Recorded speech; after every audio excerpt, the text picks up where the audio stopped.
Though the labyrinth of corridors was a nigh insurmountable challenge for the majority of examinees, many of whom didn't even qualify as first-grade warriors or mages, Will couldn't help covering his mouth to stifle a yawn as he stood with his foot atop the head of a more than 3-meter-tall bear with moss-green fur. Catching the crossbow bolt intended for his temple, Will examined its tip with raised brows as the person who fired it abandoned their hiding spot and attempted to flee. However, when they noticed that Will wasn't even trying to chase them, they stopped and stared at him from afar.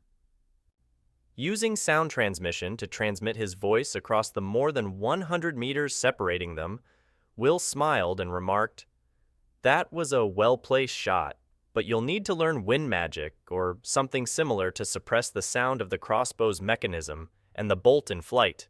Anyone with sharp ears and sufficient reaction speed can easily react." Realizing that Will had no interest in chasing or trying to eliminate them, his would-be assassin removed the foliage-formed hood concealing the upper half of their face to reveal delicate features, pale purple eyes, and a head of long, ash-colored hair that framed their face with long, somewhat curly bangs. It was also fixed in a ponytail, but while some might assume they were a girl at first glance, Will could tell they were a boy even before they asked, "You're not angry that I tried to eliminate you?" in a measured but surprisingly deep voice for a 10 to 11-year-old. Maintaining a relaxed smile, Will asked, "Why would I be? It's not like you created this place or put us into this situation. You're just doing what you think is necessary to increase your likelihood of success. That's your right, as well as the expectation foisted upon you." Feeling a little self-conscious in the face of Will's level-headed response, the ashen-haired youth lowered their gaze with a conflicted look. Before they could think of how to respond, however, Will turned to leave, keeping the bolt intended for his head as a souvenir. "Please wait!" exclaimed the youth, rushing to catch up to Will as the latter turned to face him with raised brows. Stopping a few meters from Will's position, the ashen-haired youth took a moment to catch their breath before standing upright, smiling and saying, "My name is Ishil, son of Froust and Imani. Though it is shameless of me to ask this, especially after what I've done, please allow me to attend you for the remainder of the exam." "Sure," responded Will, leaving Ishil at a brief loss as he hadn't expected such an immediate, much less affirmative response. "What's with the befuddled look?" asked Will, his expression revealing his amusement as he stated, "The royal family and the great constellations exist to guide the people of the Astralis kingdom toward a bright future. I may be a mere gamma star of the Oerthir constellation, but as someone who has enjoyed the boons of status and privilege, I have my fair share of obligations to uphold."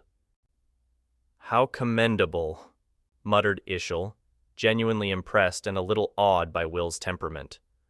Most of the nobles he had seen throughout his admittedly short life were arrogant, egotistical, and unconcerned with the lives of those beneath them. He had heard the rumors regarding the Oerthir constellation and its strong principles, but there was a difference between hearing about something and seeing it practiced in person.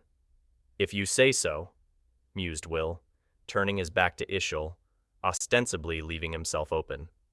Fortunately for the bright-eyed archer, he didn't attempt to test that theory and just followed along with a smile, curious to see where Will's path would take him. With several hours passing since he entered the labyrinth of corridors, Will suggested to his growing group of followers, consisting of 13 similarly aged children, that they take a break. Ishil, acting as his de facto second-in-command, took charge of setting up a makeshift camp, while Will, curious to see how much progress he had made, took a peek over the top of the wall, while the purple-haired girl he had spoken up for back at the waiting room used earth magic to barricade the entrances of the glade chosen as their camping ground.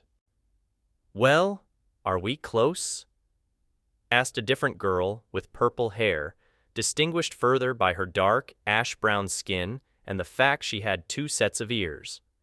The 2 adorning the sides of her head were ordinary, at least by human standards, but she also had a pair of vestigial, jackal-like ears protruding from her crown, contrasting her twin brother, who only possessed human ears. "Closer than we were," responded Will, causing the girl's face and nose to scrunch in displeasure. She, Aisha, and her brother, Azir, were both from the southernmost region of the Theus Duchy, so even though they were presently working together, she wasn't particularly fond of the notion that Will was in charge. "What? Want to have another go at me?" asked Will, grinning cheekily.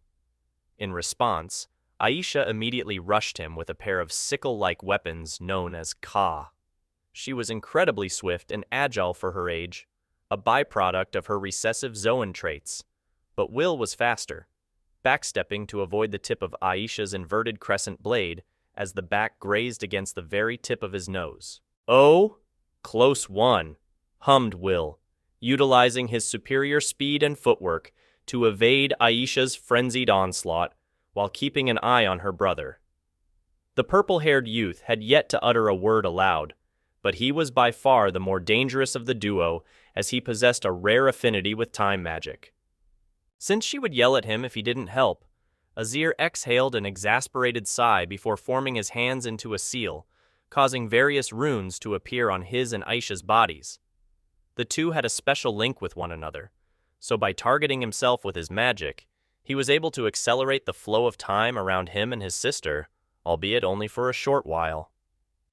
With her speed more than doubling, Aisha managed to slice off the tip of Will's tie, causing his brows to rise slightly. She then lowered her center of gravity and tried to sweep his legs with a swift, revolving kick, but before she could complete the action, Will clapped his hands together, causing a hole to open beneath her as the shifting earth formed a sizable dome of grass and soil. "Sister!" shouted Azir, deactivating his magic and charging forward in a panic, fearing that his sister had been buried alive. Rolling his eyes, Will linked his fingers together and said, "From earth and green to crystal grain, by my will, transform the land." At the expense of nearly a quarter of his limited reserves, Will converted the soil and grass enveloping Aisha into fine sand, causing the dome he had formed to collapse and dissolve away as Azir rushed to the coughing girl's side. Pulling what remained of his tie away from his neck, Will tossed it on the ground where Aisha was hunched over, smiling as he stated, "It may not have ended in your favor, but you can take pride in the fact you forced me to act. Very well done." "You dare patronize me?" asked Aisha, glaring at Will with angry, fearful, and slightly teary eyes. After all, being buried alive and being helpless to do anything about it wasn't the most pleasant of experiences.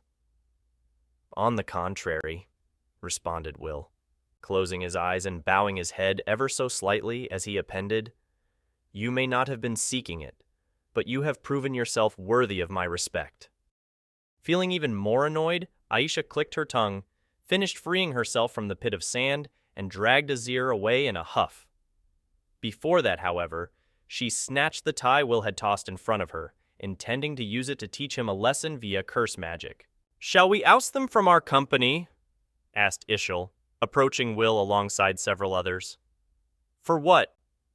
asked Will, meeting Ishil's gaze with an amused smile and raised brows.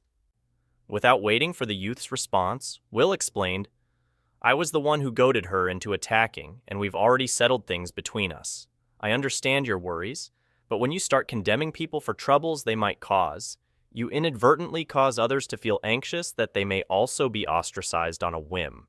Such methods are useful for controlling people over short periods, but long-term leadership requires a bit more finesse." "Oh, I see," responded Ishil, clapping his hands together with a starry-eyed expression.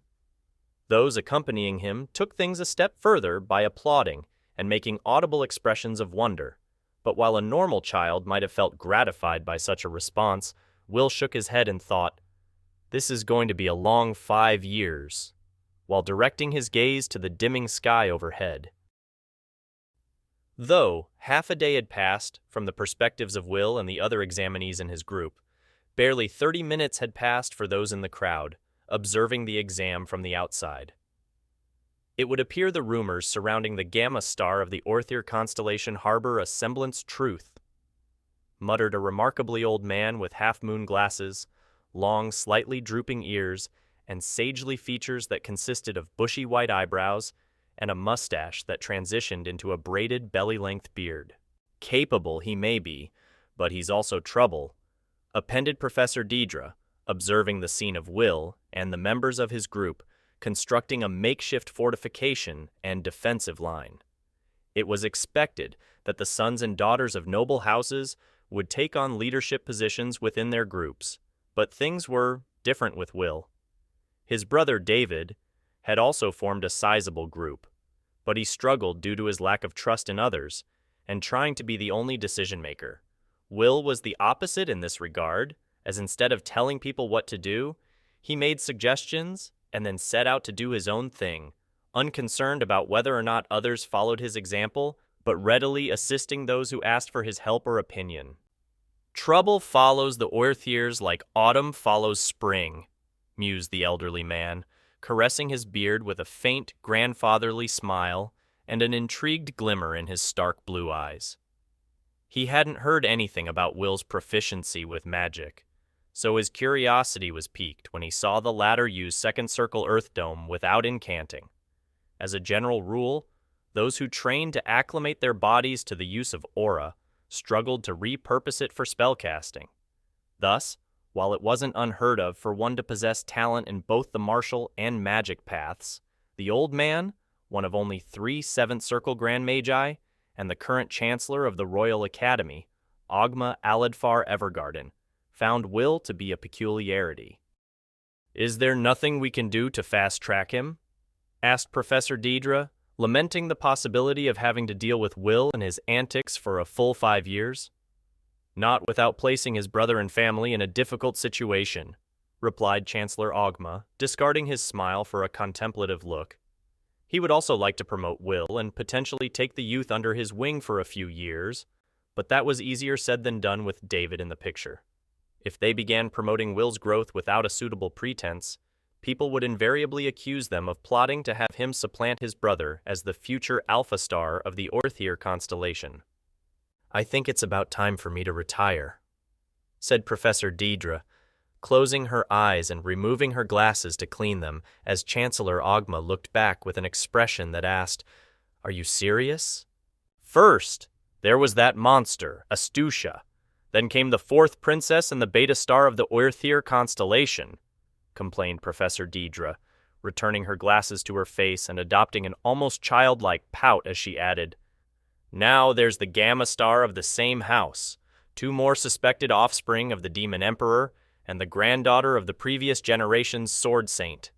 Soon enough, there will be more monsters attending the Academy than I have digits to count." I'll admit it is a bit peculiar," acknowledged Chancellor Ogma, returning his gaze to the spherical projection he was using to observe the practical. One of the factors that made prodigies exceptional was the fact they were rare. Yet, within the past decade or so, dozens of extraordinary talents had appeared, many born in the same year. It was easy to suspect that something was afoot, but as there were no common threads between the majority of these children, Ogma and others could do little more than speculate about the reasons why.